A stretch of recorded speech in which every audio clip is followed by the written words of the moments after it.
What is going on, guys? Thank you so very much for joining me right here on the podcast. This is NXT for December 4th, 2019, right here on Off the Script. Another very good show for the Black and Gold brand right here on Wednesday nights.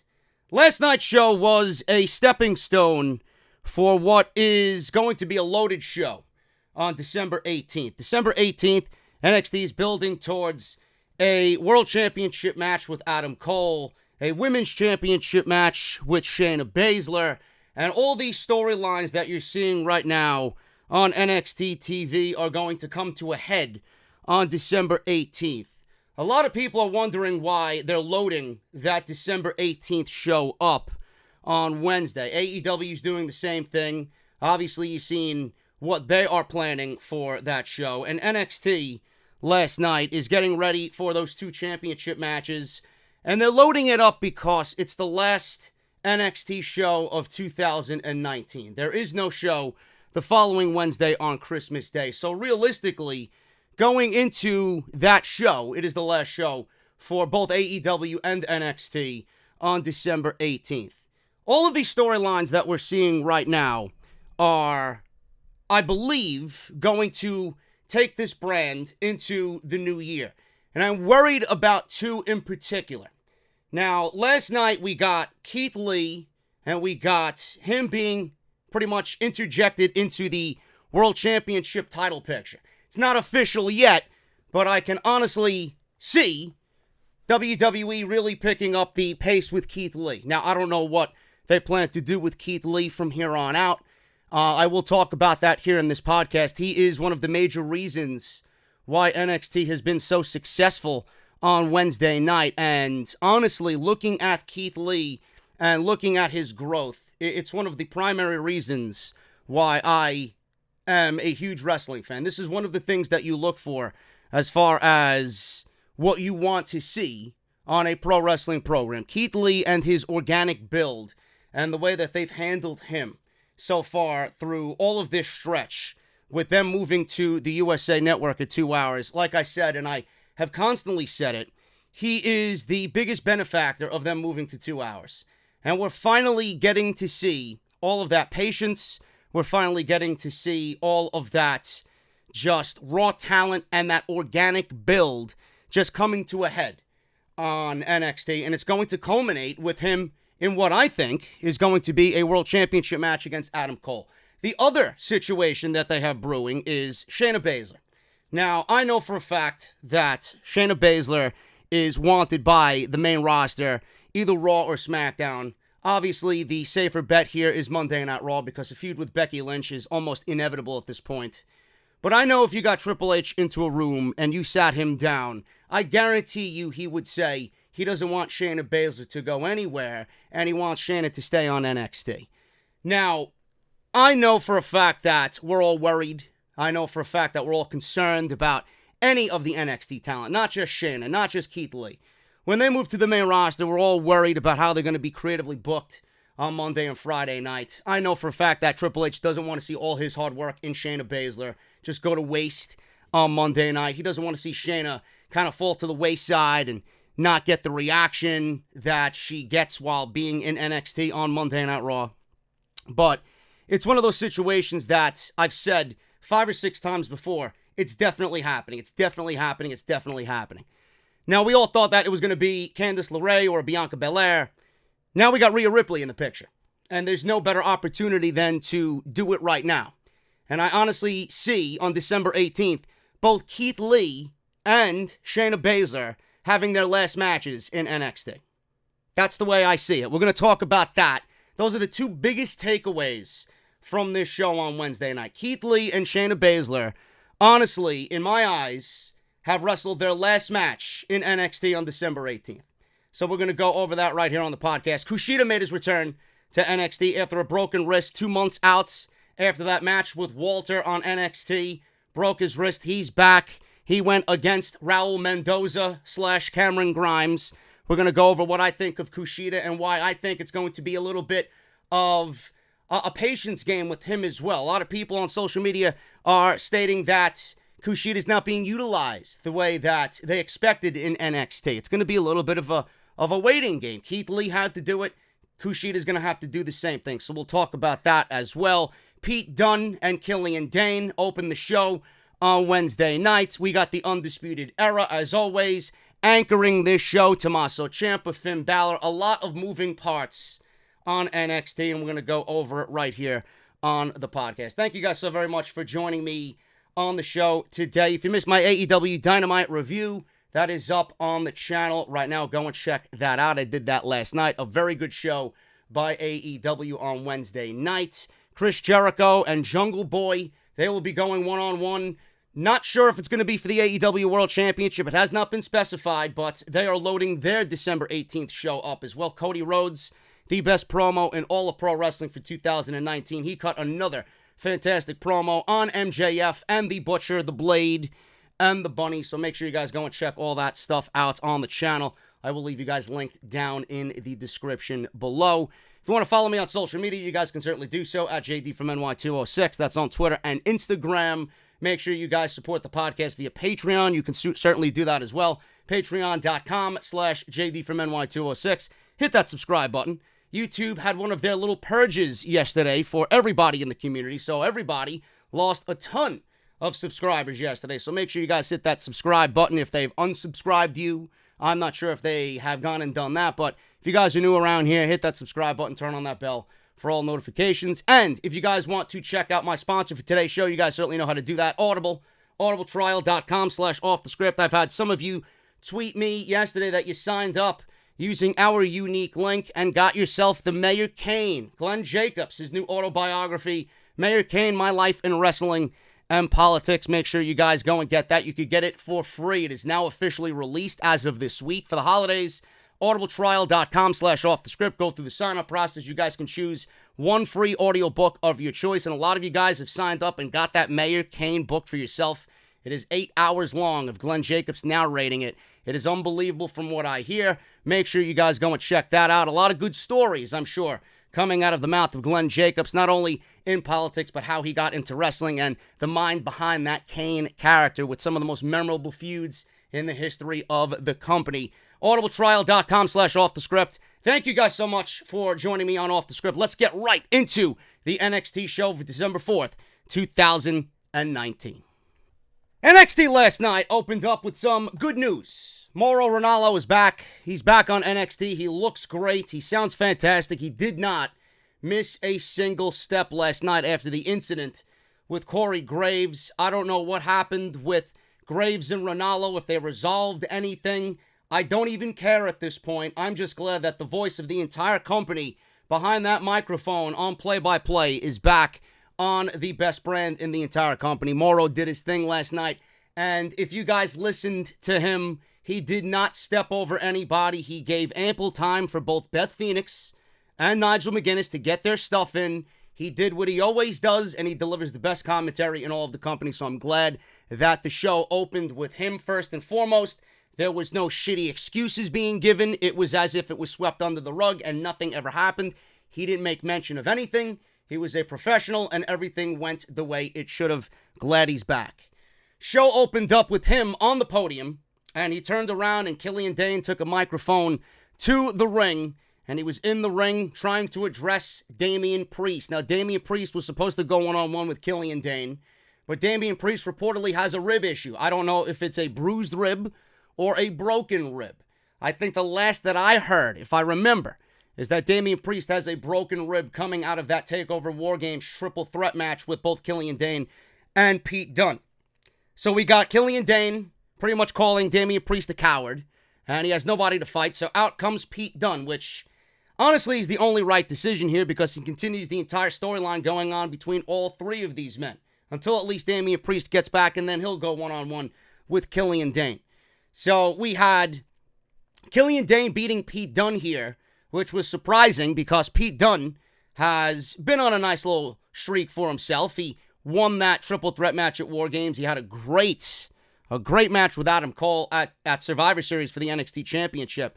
And then right back into the fire here in this feud, Killian Dain beats him with a move that happened at Survivor Series that did not go in Killian Dain's favor, and it actually worked in his favor tonight on NXT. So Dain and Dunne start the match off. Dunne showed intensity right at the start with some strikes, going for the joint manipulation as always. Dain cut off Dunne with a crossbody block, and then he began working him over early in the match. Dain stretched Dunne for a while, submissions, grounding him. Dunne made a comeback. Dunne executed a German suplex, which is always impressive. For a guy the size of Pete Dunne to do it to someone the size of Killian Dain, it was very impressive.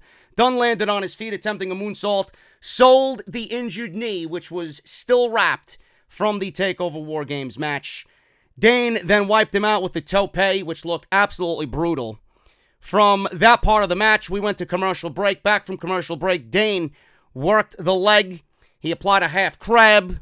Dunne got to the rope break. Dunne was really selling the knee at this point, which he should have because it's wrapped, and Killian Dain is no dummy. He sees that as a weakness. He's going to go right for it, putting a lot of weight on it. Dain continued to go after him. Dain went for a high-risk move. Dunne tripped him up, and Dunne then superplexed him as we came back from commercial break. They had the picture-in-picture commercial. Tornado DDT, double stomp on Dain's hand. Again, some more joint manipulation by Pete Dunne. Kick to the face and a cover, only a 2 count for Pete Dunne. So, twice he teased an Asai moonsault, doing his backflip and doing his thing. He finally landed his Asai moonsault. Dain was still able to recover. He dropped Dunne into the side of the ring. Dain with a beautiful senton, and then Dunne was laying against the steel steps. A rolling cannonball by Killian Dain into the ring steps. Absolutely just intense offense at this point by Killian Dain. Dain went for the Vader bomb. Dunne caught him in a triangle, which looked great. Dain deadlifted Dunne into a sit-out powerbomb.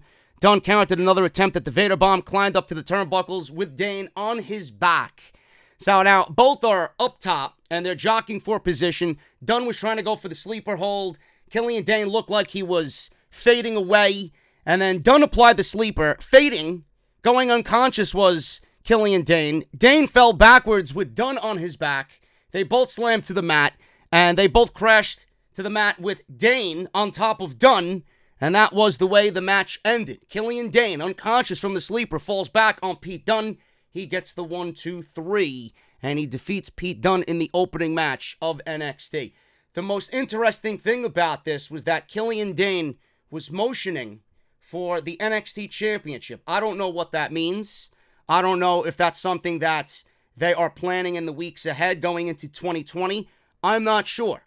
But Killian Dain's been on a nice stretch of momentum. He's gotten some big wins over, some notable guys in this company. Matt Riddle so far, Pete Dunne, right? Maybe it is time to give Killian Dain a World Championship match. I don't know. So we'll see what happens. But he does not, at least from what I see, he does not fit into the overall NXT title picture as of right now. But this was a very good match. It was intense. It was more of a hard-hitting affair. It wasn't like the overly athletic spot fests, the quick-paced match, the fast-paced matches that we usually see to open a Dynamite, like we seen last night in that 6-man tag, or like one of the cruiserweights to start NXT. It was a big, hard-hitting match between two guys who are very amped in that strong style. And I thought it was great. So we'll see what happens with Killian Dain. And Pete Dunne still seems to be in, I don't know what's going on with him. He's kind of floating around doing just a bunch of everything, but there's no real direction for Pete Dunne. So it's going to be interesting to see how he bounces back in 2020 as well. Kathy Kelly interviewed Dakota Kai. She said Tegan Nox was not worth her time anymore. Kai then vowed to take Rhea Ripley out in their match later tonight, just like she did that hood rat Mia Yim at NXT TakeOver War Games. So that is what we got from Dakota Kai as far as what happened at War Games. She's going to take out Rhea Ripley tonight. She's going to take out Mia Yim. I did not understand the match being made here with Dakota Kai and Rhea Ripley. It's as if WWE was about to book themselves in a corner.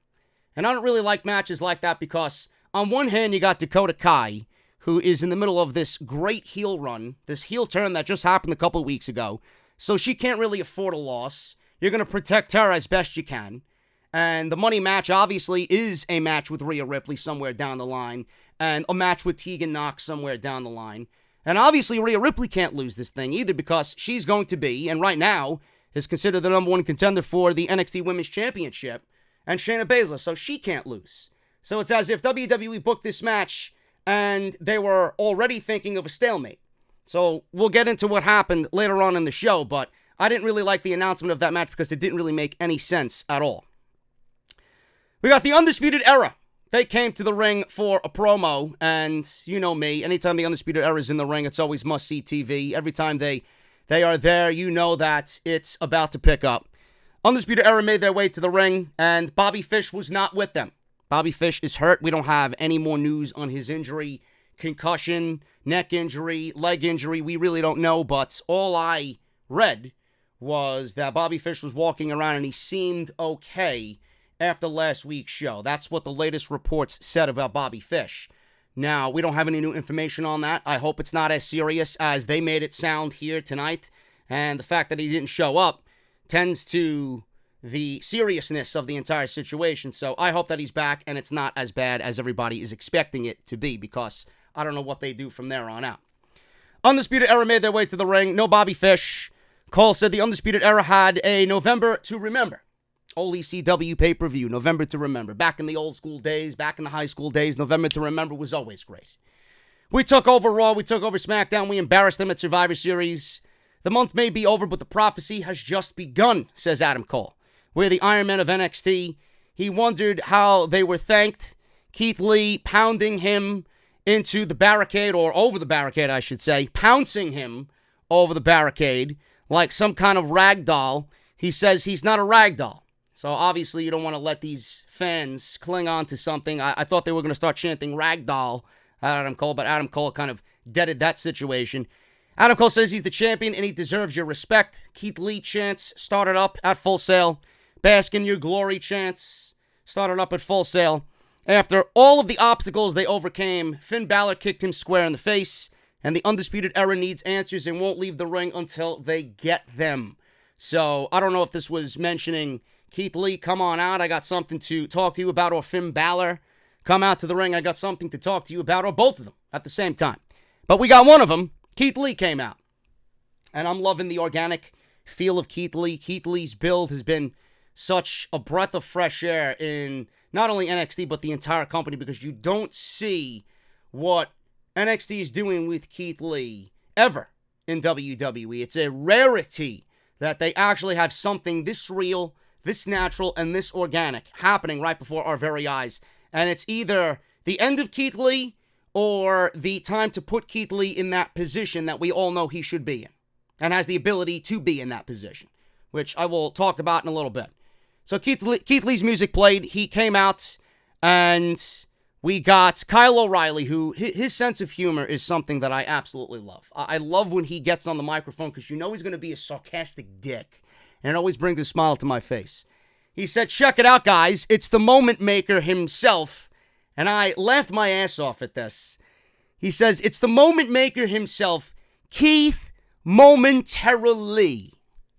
I could not stop laughing. I don't know why I found that so funny, but I thought it was hilarious. He said, despite those moments, they were the ones holding the gold. He said Lee was the belle of the ball, or thinks he's the belle of the ball for the week that he had.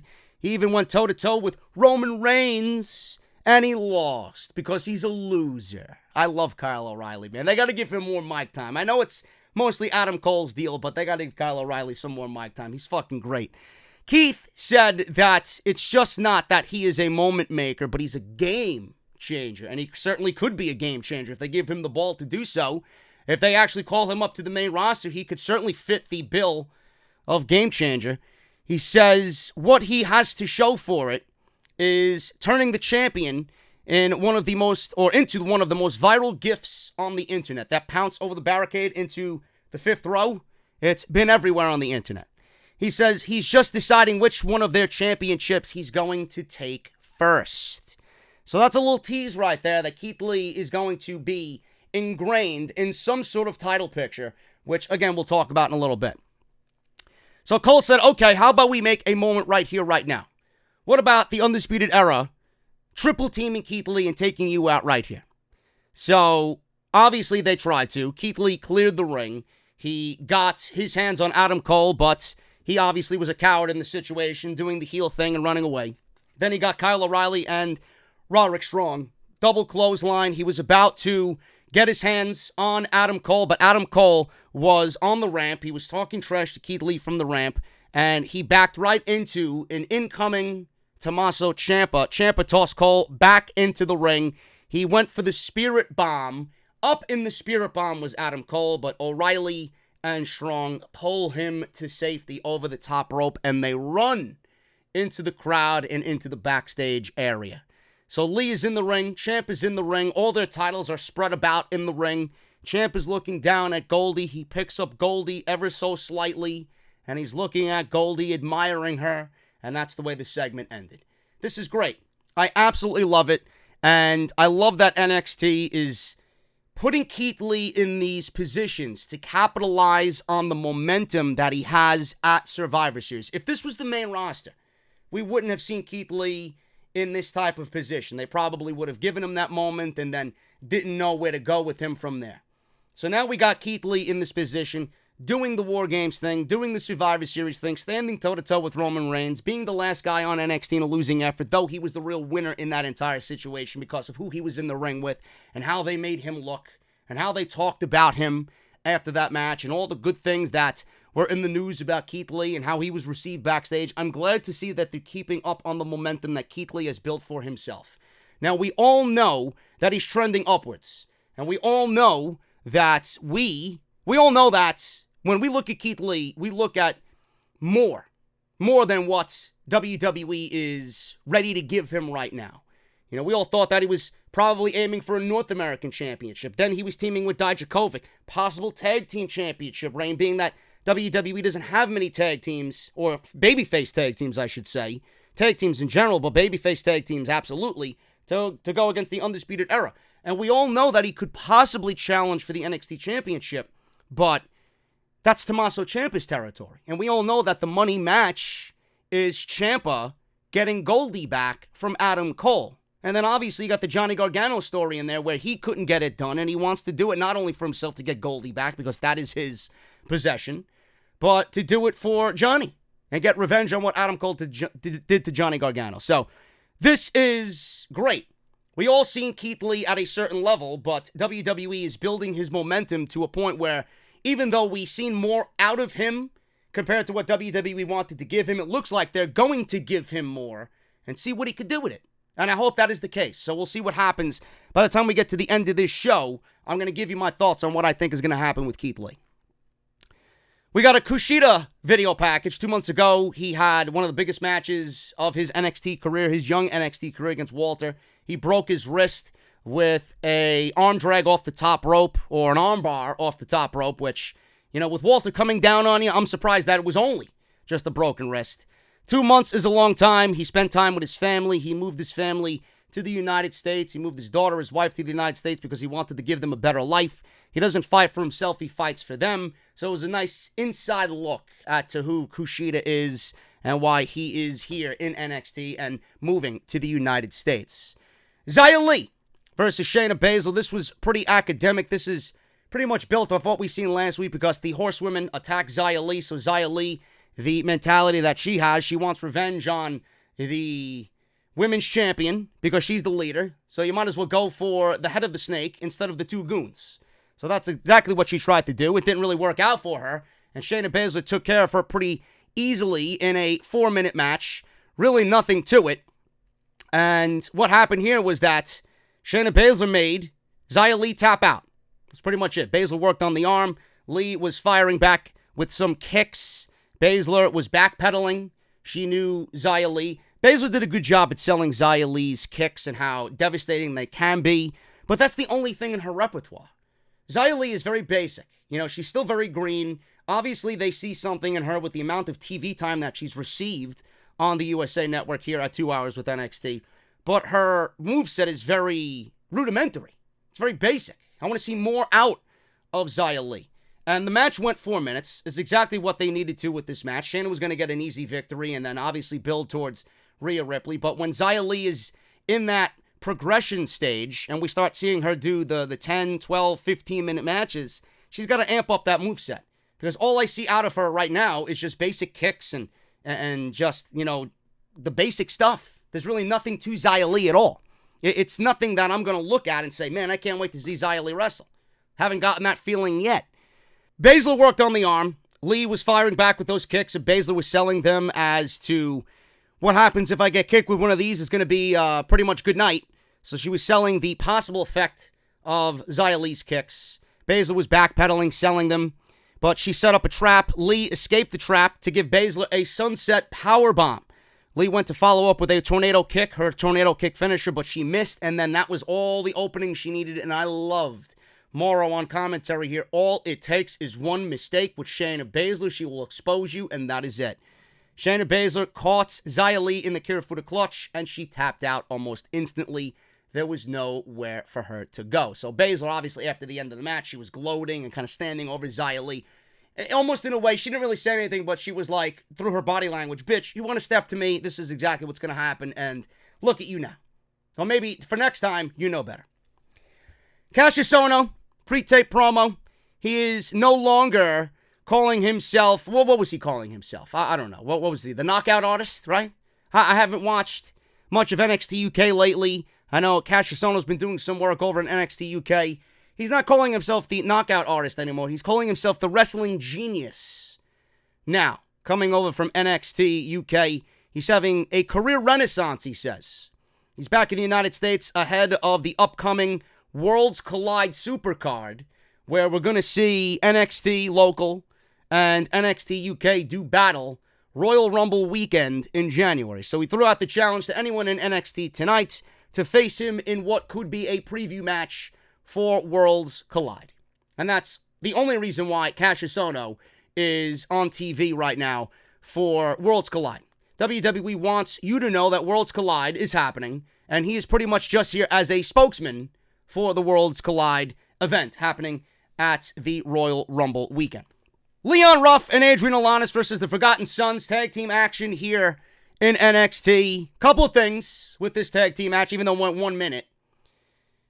This goes to show you how light the NXT tag team division is, being that they have to go out and get babyface teams from Evolve to go against the Forgotten Sons, who are one of the mainstay heel acts in the NXT tag team division. Leon Ruff, even though this match went 1 minute, I'm not sure if you guys know who Leon Ruff is or Adrian Alanis. I've never seen Adrian Alanis before. I don't watch Evolve, but I've seen Leon Ruff several times. I've been to a few Evolve shows myself. Leon Ruff is actually one half of the Evolve Tag Team Champions with AR Fox. And this guy was absolutely destroyed on NXT last night, which is surprising to me, being that they came over from Evolve and one half of this team is one half of the Tag Team Champions. I thought that there would be a little bit more offense involved. Clearly not. Clearly not. So those two things are really just up front and center here. Leon Ruff, man, if anything, the guy can take a fucking bump. There was a buckle bomb to Ruff in his own corner. He didn't even hit, I think he hit the turnbuckle, but he hit the turnbuckle and actually flew out of the ring off the buckle bomb. He made the blind tag to Adrian Alanis, and then he comes in and he gets destroyed by Cutler and Blake. Clothesline almost took his head off, and they hit their finishing move on Alanis. That's DDT / big stomp off the top rope. I don't know what they call it, but that was it. They hit their tandem finishing move. The Forgotten Sons win at 1 minute. 1 minute, barely 1 minute this match went. And after the match, Jackson Ryker wanted to get in on the decimation. He picks up Leon Ruff and chokeslams him over the top rope in one of the most devastating spots I think I've seen in NXT all year. My God, did Leon Ruff get blasted. Imagine picking up Leon Ruff, who's got to be about 150 fucking pounds, by the hands of Jackson Ryker, chokeslam over the top rope. He barely hit the apron on the way down. The guy could have been fucking crippled off this spot. There's one thing, again, like I surmise from this match, Leon Ruff can take a bump, and I'm surprised that they actually put him in this match being one half of the tag team champions in Evolve, and they actually had him go out there and get this destroyed by the Forgotten Sons. Tag team division's weak, man. Tag team division, it's weak. It's weak. The division is weak. I don't know where the Forgotten Sons go from here because there is nobody. The one babyface team that you had in NXT was the Street Profits. And now they're on Monday Night Raw doing much of nothing on Monday nights. Where did the Forgotten Sons go from here? I don't know. Where could they go from here, being that your current tag team champions are already a heel? So it's like, yeah, NXT put them in this match to kind of reestablish them and how intense they are, and that they are one of the mainstays in the tag team division, but where do they go? They can't go anywhere until the Undisputed Era drops those tag team titles to a babyface team, whom of which we have no idea who that will be. So it's going to be very interesting to see what they do with the tag team division. They need some solid babyface tag teams in this brand, on this brand. They had Oney Lorcan and Danny Burch, but Oney Lorcan doesn't want anything to do with WWE anymore as he asked for his release. So there is no babyface tag teams in NXT. That has to be rectified very quickly. Rhea Ripley, Dakota Kai. This one, like I mentioned, it really didn't make any sense whatsoever to book this match because Rhea Ripley can't lose, being that she's the number one contender for the NXT Women's Championship. Dakota Kai's coming off a heel turn. You can't really put her in a losing situation. You don't want her to have that momentum stifled at all, coming off that fantastic heel turn, one of the best heel turns of the entire year. So Dakota came down. She has Tegan Nox's knee brace, which is still her trophy from that moment, which is a great thing to see. She's just loving what she did so much that she's carrying around Tegan Nox's knee brace everywhere she goes. So Rhea comes out after Dakota Kai makes her way to the ring, and we see Rhea Ripley on the microphone at the top of the ramp. The way you set us up at War Games was very clever, says Rhea Ripley. But the funny thing about those setups is, right now, and Mia Yim's music played, and Mia Yim rushed to the ring and started to attack Dakota Kai and started to beat her around the ring, throwing her around the ring and just beating her up. Now, I wasn't sure what was going on because the referee was still there. He didn't really act as if he was trying to break these two apart. He didn't try to step in there and kind of break this thing up. We didn't get any other referees to come out here and stop this attack on Dakota Kai. It's almost as if the referee was happy Dakota Kai was getting beat down. But I honestly thought this was a match. I honestly thought that WWE booked this Rhea Ripley versus Dakota Kai match, not knowing what was going on, and then they realized during the show, maybe we shouldn't have done this. So then they sent out Mia Yim, but Mia Yim was in sweatpants. She looked like she just got up off the couch and decided she wanted to beat someone's ass last night. So I didn't know if it was an actual match in replacement of Rhea Ripley or not. And the execution of this, I did not like whatsoever. Now, Rhea Ripley and Dakota Kai, that's going to be something for down the line, probably in early 2020 when Rhea Ripley wins the NXT Championship. So Rhea Ripley's not going to have any shortage of challengers when she wins that Women's Championship from Shayna Baszler. But the execution of this attack by Mia Yim looked absolutely weak. It looked very not intense. You know, for someone that got taken out of War Games, that you wanted to be in so badly, and then took you out, and then took out Tegan Nox in the same night to turn her back on her team, which they still won anyway, but 2 betrayals in one night, you know, with the attack that we should have seen, we didn't get it. We didn't get anywhere close to what we should have got as far as an attack. This was weak, and it was very prolonged. If I'm Mia Yim, I'm going for this woman's throat. It was very almost as if Mia Yim just wanted to throw around a little bit and just wanted to get some cheap shots in on her and then call it a night. She didn't want to go out there. It looked like she didn't go out there seeking revenge whatsoever. So it just came off very weak, and I didn't like the execution of the attack by Mia Yim. So with this happening, Rhea Ripley smiling at ringside. Out comes Shayna Baszler. Baszler's music hits. We got Shayna and the Horsewoman. Rhea was fighting off Duke and Shafir. Shayna gave her the Kirifuda clutch. She tried so hard to get out of the Kirifuda clutch. Rhea broke it. And I'm thinking to myself, please don't give me a possible ending to this match on the 18th right now. So that's exactly what they did. And Rhea Ripley, I honestly think after this situation is going to figure out a way how to break the Kirifuda clutch. We did see the Kirifuda clutch here, and she did not escape it. I think once we get to the 18th, we're going to see Rhea Ripley break that Kirifuda clutch because that would be a huge moment in her winning the NXT Women's Championship. She did break it, but then obviously the numbers games caught up to her. Shayna had her on the middle rope, and then both Shafir and Duke were pulling her arms one way, and then Shayna was pulling her the other, and she just immediately went unconscious. Shayna fell back, and Rhea Ripley was unconscious from the Kirifuda clutch. She got on the microphone, and in the midst of boos, Shayna Baszler says, "Not so tough now, are you, Nightmare? You talk big when there's nothing on the line, don't you? So you want a title match? So do I, and I'll see you on December 18th.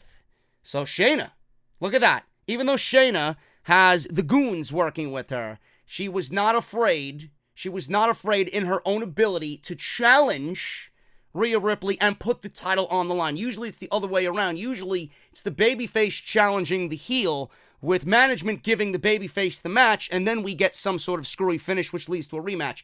This time it's Shayna Baszler challenging Rhea Ripley. It's the heel challenging the babyface, which, in the end, if you really think about it, Shayna is putting herself in this situation, and if she loses, she has nobody else to blame but herself. So if she loses, this very well could be the end of Shayna Baszler in NXT, and we could see her moved to Monday Night Raw in 2020, which I am assuming that is going to happen. It is inevitable that Shayna Baszler is moving to Monday Night Raw. After what we've seen happen at the end of Survivor Series in the main event, there's no question that once Becky Lynch gets through with Asuka and she gets through with the Kabuki Warriors, that Shayna Baszler and Becky Lynch is going to be the match that we're going to see at WrestleMania. I don't know if that is honestly the way that they're going, but if I'm booking things, Shayna Baszler's taking that women's title from Becky Lynch at WrestleMania. That's the only match that makes sense right now, and Becky on Monday Night Raw has zero competition, so much so that there is no division, period, that they're teaming her with Charlotte Flair, and she's in the middle of nothing. So come 2020, WWE is going to change the game for Becky Lynch on Monday night. They're going to give her some legit competition, and that legit competition is going to come in the form of Shayna Baszler. It's only right. The last 4 or 5 times, it would have made sense to call her up. But now, it makes even more sense because you got someone who could lead this division. That's what she's being groomed for, Rhea Ripley. So if she takes the title, she's obviously already in the position where everybody wants to see her. Everybody loves her. She's been booked organically. You put the title on Rhea Ripley, you automatically have a new number one woman in that division to build around. So moving Shayna Baszler, even though we all know the horrors and the nightmares of the main roster, moving Shayna Baszler is going to be a little bit more easier to digest for NXT, being that you got Rhea Ripley in that position.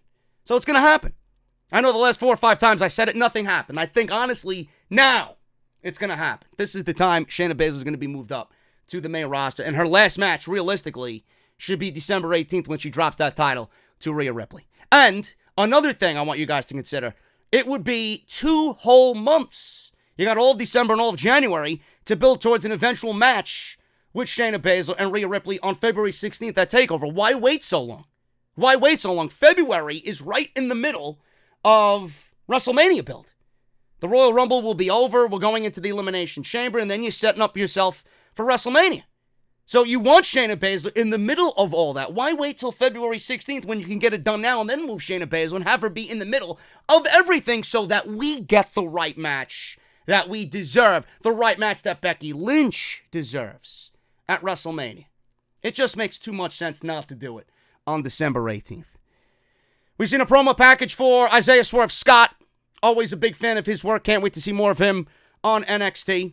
Just keeping him in the fans' minds is WWE with Isaiah Swerve Scott. Matt Riddle versus Cassius Ohno. This one went 12 minutes. I mean, Matt Riddle is always impressive. Always impressive. His offense is some of the best offense in my eyes in all of WWE. It's just so explosive. I love everything about Matt Riddle, but a match with Cassius Ohno that we've seen so many times before, and this time, which I think is 4-0, now he beats Cassius Ohno. It was no different than what we've seen already from these two. So Matt Riddle wins. He wins with a ripcord knee, followed up by the bro Derek, and that was pretty much it. Cassius Ohno, you know, the thing with Cassius Ohno is he was only there to build or keep the fans aware that the Worlds Collide event is happening Royal Rumble weekend. But how many people who have transitioned themselves now that are new watchers, new viewers of NXT, how many of you guys have been watching NXT for the first time in the last 11 weeks, know who Cassius Ohno is? So having him here was a little bizarre because the fans watching the show, the new fans watching the show at least, we all know, the OGs know who Cassius Ohno is. How many of the new fans know who Cassius Ohno is? Because I doubt any one of them are watching NXT UK. And then we got the same match that we've seen 4 times already, and it was really nothing different compared to the last 3 times that they fought. And he was only here as a spokesman for Worlds Collide. So Matt Riddle wins. He wins with the Bro Derek, and that was pretty much it. Nothing new from these two guys at all. Kushida, Raul Mendoza. It was supposed to be Raul Mendoza. Cameron Grimes comes flying out of nowhere with his double foot stomp. Absolutely destroys Raul Mendoza, which would have been a great match in its own right. Either one of these guys would have been fine for a return match against Kushida. But obviously, WWE has bigger plans in store for both Cameron Grimes and Kushida. So Raul Mendoza was used as a pawn in this situation. He blasted Raul Mendoza on the ramp, and then he yells, "Kushida, you're fighting me now, boy." Puts on his hat, his gator hat. He's got his gator vest, and he comes out, and we got a Kushida versus Cameron Grimes match here on NXT. This one went 4 minutes, and I don't think this is the end between these two. So we had a headlock by Grimes to start the match out. He ran the ropes, blocked by Kushida. Overhead kick by Kushida. Grimes bailed, and Kushida hit a beautiful plancha off the top rope. Man, the guy comes back from a broken wrist, and he's ready to break the other wrist. Unbelievable. Back in. Kushida chopped Grimes for a few. Grimes couldn't catch Kushida, but he was able to avoid an octopus. There was a portion of this segment that really made me just cover my eyes, man. Kushida bent Grimes' arm back so much. Now, I don't know if Grimes is that double-jointed type of guy, but he bent his arm back so much that I legitimately thought his shoulder was going to pop right then and there on NXT Live on TV. It looked fucking nasty. If you guys know what I'm talking about, the spot that I'm talking about, it looked brutal. Gotta be that Cameron Grimes is double-jointed. Otherwise, I'm looking at that and I'm fucking hurting.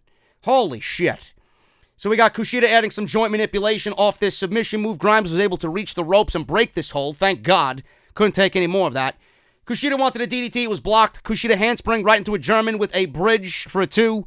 Sliding knee by Grimes. Grimes leaned on Kushida with a boot until the ref broke it up. Grimes stomped Kushida's hand. Obviously, it's a good move there. Hand, wrist, all weaknesses on Kushida. Then he worked on the injured wrist. Kushida got back into it with a snapmare and a basement dropkick. Grimes wanted a German, but Kushida rolled through into a roll-up surprise victory, and that was it.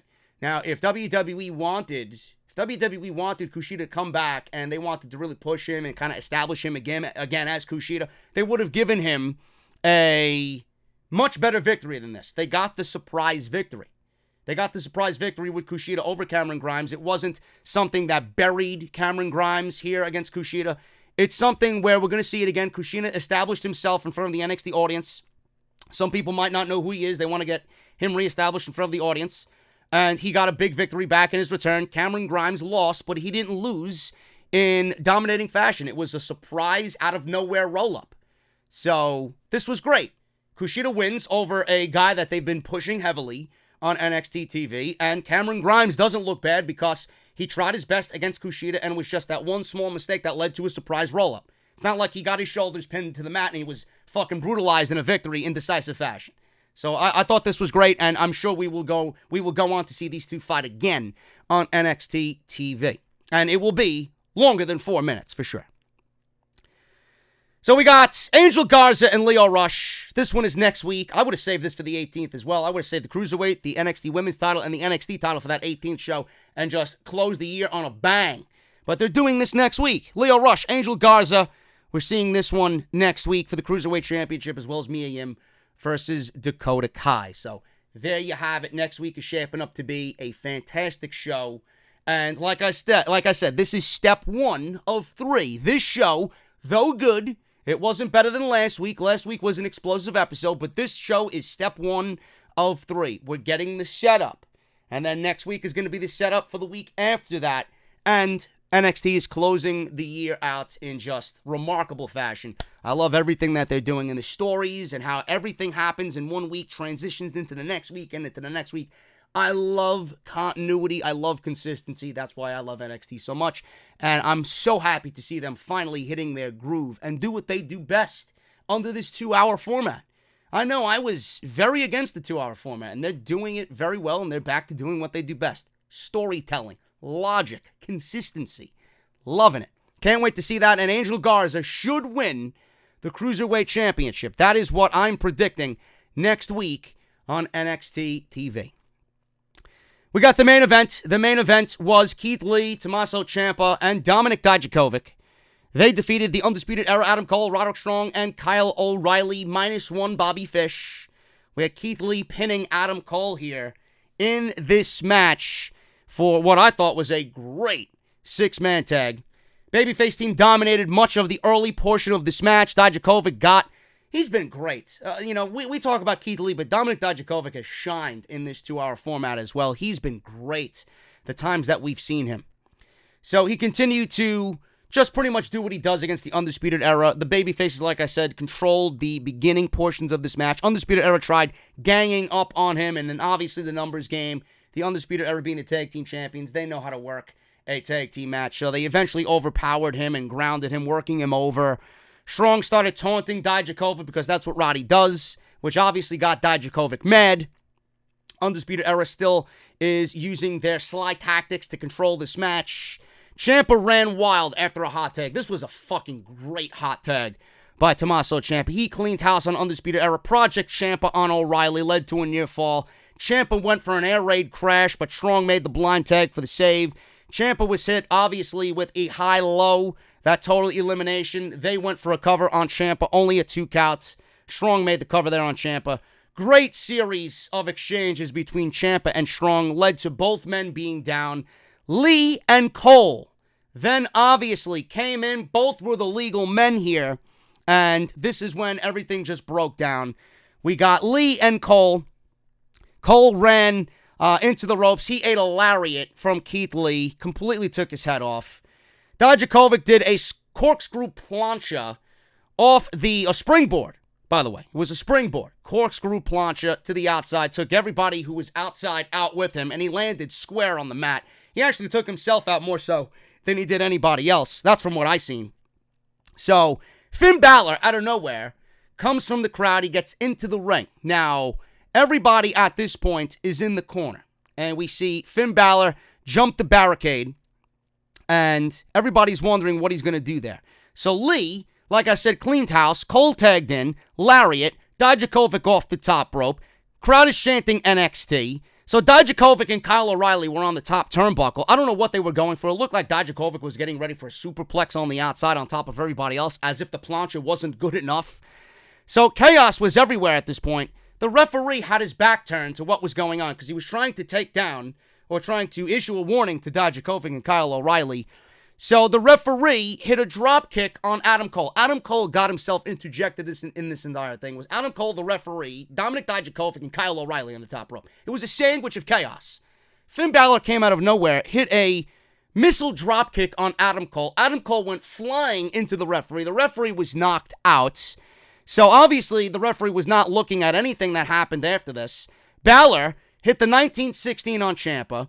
Balor was set up for I don't know what he was going for. I don't know if he was going for a sling blade or another missile dropkick on Ciampa. But the camera angle here with Balor in the corner, they had him in the corner in a direct shot of Balor in the corner. All of a sudden you see Keith Lee rise up from the depths and he was just staring a fucking hole in Finn Balor. Now Finn Balor tried to play it off as he didn't even know if he was there or not. But you had to feel the presence of big man Keith Lee just staring at him. My goodness, the fucking sight of just Keith Lee standing on the apron looking at Finn Balor with that look. Really? What the fuck do you think you're doing? So obviously, Keith Lee got into this thing. So Balor was setting up for a move. Keith Lee got Balor. Spirit bomb on Finn Balor by Keith Lee. So then Adam Cole tried to take advantage of this situation with Keith Lee being preoccupied with Finn Balor. Super kick on Keith Lee. He went down to one knee. Keith Lee recovered. All of a sudden, Lee was on one knee. He popped back up. He caught Adam Cole in the last shot. He pulled his knee pad down and everything. He was going for the last shot. Popped him up. We had a fireman's carry jackhammer for the win. And Keith Lee pins the NXT heavyweight champion in Adam Cole. This was fucking great. I loved everything about this. This was a great main event. At the end of the match, William Regal, seeing that Balor's out there, and Ciampa, Cole, Keith Lee. We got William Regal coming out. He's on the ramp. he decided on December 18th, Adam Cole will defend the NXT Championship. Next week, there will be a number one contenders match to determine who fights Adam Cole on December 18th. It's going to be Finn Balor, Tommaso Ciampa, and Keith Lee in a triple threat match. And that's the way the show went off the air. I love this. I absolutely love it. I mentioned in the beginning that Keith Lee and his rise has been organic, and it's been natural, and it's been something that, honestly, I look at and I see a breath of fresh air because you don't see that. If there's one place you're going to see it, it's going to be in NXT. You don't see it on Raw. You don't see it on SmackDown. You don't. The last time we seen something of an organic build, it was Daniel Bryan, and we all know how WWE was hesitant on that back in 2014, and the only reason why they gave Daniel Bryan the run with the World Championship was because they had to. The fans were telling them, and they were overwhelming more so than I think I've ever seen on somebody. Do this. This is the way to go. And CM Punk leaving the company, and then obviously the Yes Movement and everything that just went into Daniel Bryan. It was so organic that it made you fucking tear up at the end of WrestleMania when he finally won those championships. I'm looking at Keith Lee. I'm not looking at a Daniel Bryan situation, but I'm looking at Keith Lee in the sense of how natural his progression has been. They have not forced him. They have not really done anything out of the ordinary with Keith Lee. He hasn't been portrayed as a Superman. He is one of those guys that has been on the sidelines ever since coming into NXT. He's been on the shelf with a couple of injuries. He's been sitting, waiting patiently for his time. This show moved to 2 hours. You were going to have to eventually use Keith Lee and get his talent and his brand out there in front of a wider audience, and that's exactly what happened, and he's made every bit of this moment, every bit of this opportunity count. And look at what happened. The fans are buying into him. The fans believe in Keith Lee. I look at Keith Lee, I've seen different stages of Keith Lee. I looked at Keith Lee first, possibly going for the North American Championship. If you want to put a championship on him and his organic run is going to develop in stages, why not give him a shot at the North American Championship, have him beat Roderick Strong, and have him solidify himself through that North American Championship? He'd be a great advocate for that title. Then I looked at him teaming with Dijakovic, and then it got me thinking, NXT does not have any babyface tag teams. You cannot pair these guys together and have them go one-on-one against each other. It's been done time and time again. I looked at them as possibly being the team to take the tag team titles off of the Undisputed Era because there are no babyface tag teams in NXT. I looked at that scenario. And now I'm looking at this, and I'm looking at all the happenings that came out of the Survivor Series, and I'm thinking, why do we have to settle for Keith Lee in the North American Championship? Why do we have to settle for Keith Lee in the Tag Team Championship? Why don't we push Keith Lee to the NXT Championship? Now, I know everybody is thinking Tommaso Ciampa and Adam Cole is the right match. I know. And a lot of people say it's predictable. It's predictable. Predictable isn't bad. If it's telling a good story, I don't mind it being predictable. It happened with Johnny Gargano. Everybody knew Johnny Gargano was going to win that title at TakeOver New York, and he won the title. And they made you believe that he was going to lose. Predictable is not bad. So I don't want to hear, it's predictable with Ciampa and Cole. I never said, and nobody should ever say, predictable is bad. But I'm going to throw a curveball at you.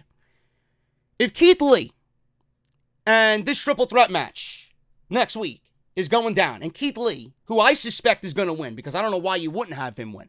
I don't even know who eats the pinfall here. Could easily be Balor, but nobody wants to see Balor and Adam Cole. It's two heels. It's two cool heels going at it. I don't want to see that to close the year. Now, I eventually want to see the match, but I don't think that Finn Balor has really done anything to solidify himself getting a World Championship match right now. Even by being in this match. Tommaso Ciampa, you could lobby for that. But I'm looking at Balor and Ciampa as too early. They're not going to give those guys a title opportunity on regular NXT weekly television. That is going to be saved for a TakeOver show.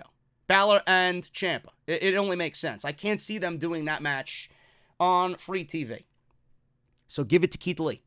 Have Keith Lee pin Tommaso Ciampa. Balor seems to be right now untouchable. Both guys are untouchable. I don't think if Keith Lee pins Balor or Ciampa, it's going to hurt either Balor or Ciampa. Have him pin Ciampa. Have him go on to fight Adam Cole. I'll tell you right now, if that is the main event for December 18th, I'm not even watching the main event of AEW. I am going to be invested in this because I'm invested heavily right now in Keith Lee. I don't suspect if we get Adam Cole and Keith Lee that he's going to win the title. I don't see it happening. Even though if WWE wants to hotshot the title and make a memorable fucking last show of the year, putting the title on Keith Lee, I'm sure that place will fucking cave in. That's how over he is. That's how much his momentum has carried him through this brand. If they want to do it, I say do it. I would not be opposed to it. I really would not be opposed to it. Now, the curveball. If Keith Lee wins the NXT Championship, which I don't think is going to happen, but if he wins the NXT Championship, I could see Tommaso Ciampa, this being an opportunity for Tommaso Ciampa to turn heel again. And I think that's a great possibility. Now, I love Ciampa, heel or babyface, but I think we can all agree that we look at Tommaso Ciampa and we see just heel waiting to come out. You know? I want to see heel Ciampa again, and who do you do that against? You know, do you really want to keep Ciampa babyface for an extended period of time?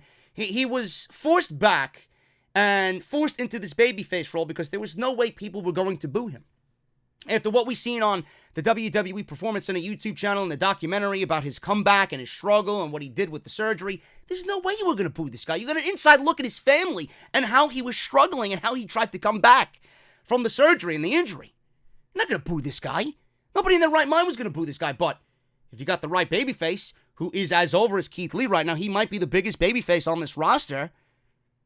It could give NXT an opportunity to turn Ciampa heel again and go against Keith Lee and not Adam Cole. If they want to hotshot the title, which could be a possibility. You take somebody with Keith Lee's momentum, it's definitely going to be on the mind of somebody. Why not?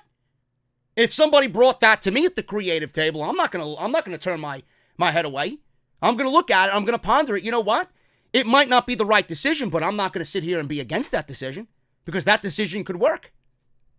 Now, if Keith Lee doesn't win the championship, if we get Keith Lee and Adam Cole in the NXT Championship match, this is another variable that we're going to look at. If Keith Lee is going to win this triple threat match, and he's going to go on to fight Adam Cole on December 18th for the NXT title, this will be the last match for Keith Lee in NXT because he's gotten the opportunity ahead of Ciampa to fight for the world title. If he loses, what does he have after this? Nothing. And with the rumors of Vince McMahon being in love with Keith Lee and they want him on the main roster and they got big plans reportedly Vince has for Keith Lee, we could be looking at Keith Lee's final appearance in NXT.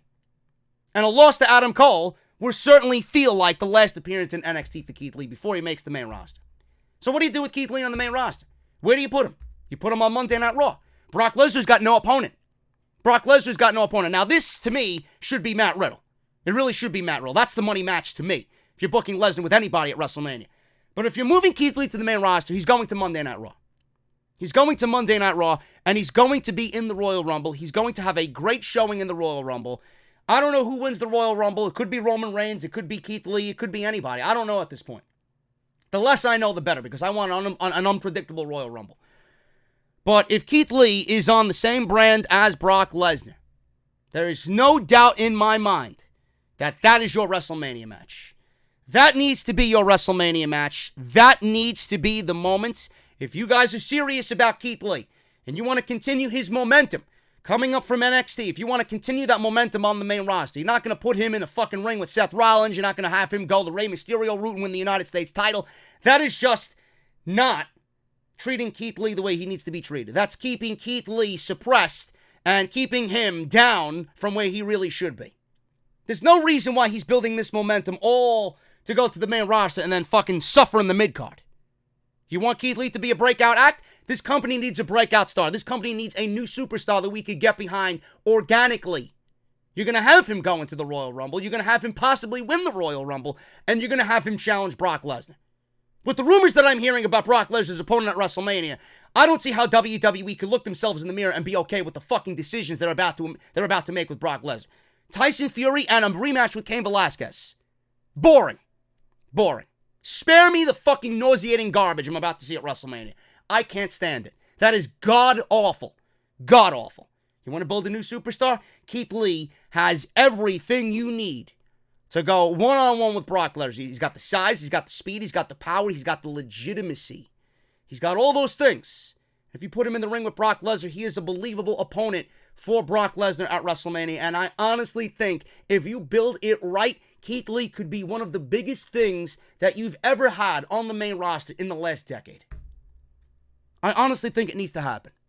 Now, I wouldn't even be here 6 months ago, a year ago. I would not even be sitting here telling you about a Keith Lee-Brock Lesnar match at WrestleMania.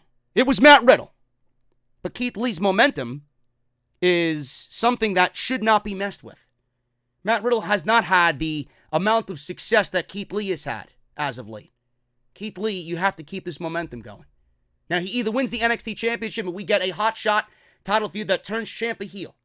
I would be for that completely. But I don't think it's going to happen. I don't think they're going to take that title off Adam Cole. He loses, he goes to the main roster. We could be looking at an NXT for the first show in 2020 without Keith Lee and without Shayna Baszler. That roster is so loaded that they could afford to lose those two guys. Or those two individuals. Shayna for the Monday Night Raw roster and Keith Lee for the Monday Night Raw roster. And Monday Night Raw needs all the help that they can get. And if that is the case, I'm okay with it. You just got to book them both correctly. You need new superstars? You got two right here that are easy as fucking Titus's pie to just go out there, put in the oven, let bake, and watch it blossom. It'll be the most delicious thing you could ever sink your teeth into. The WWE needs something delicious to sink their teeth into. We need something delicious to sink our teeth into because we got nothing going on right now on Monday night. Keith Lee and Shayna Baszler could absolutely, what Keith Lee said tonight, or last night rather, game changer. He could be a game changer if you book him correctly. Guys, I'm getting out of here. Thank you so very much for joining me on the podcast. If you enjoyed it, please let me know down below. Follow me on social media at JD from NY206. That is on Twitter and Instagram. Hit that subscribe button down below. Turn on that bell for all notifications. And I will see you guys right back here on Friday afternoon for part 1 of episode 303 of Off the Script. Have a great Thursday, guys. I'll see you right back here for the podcast on Friday afternoon. See you then.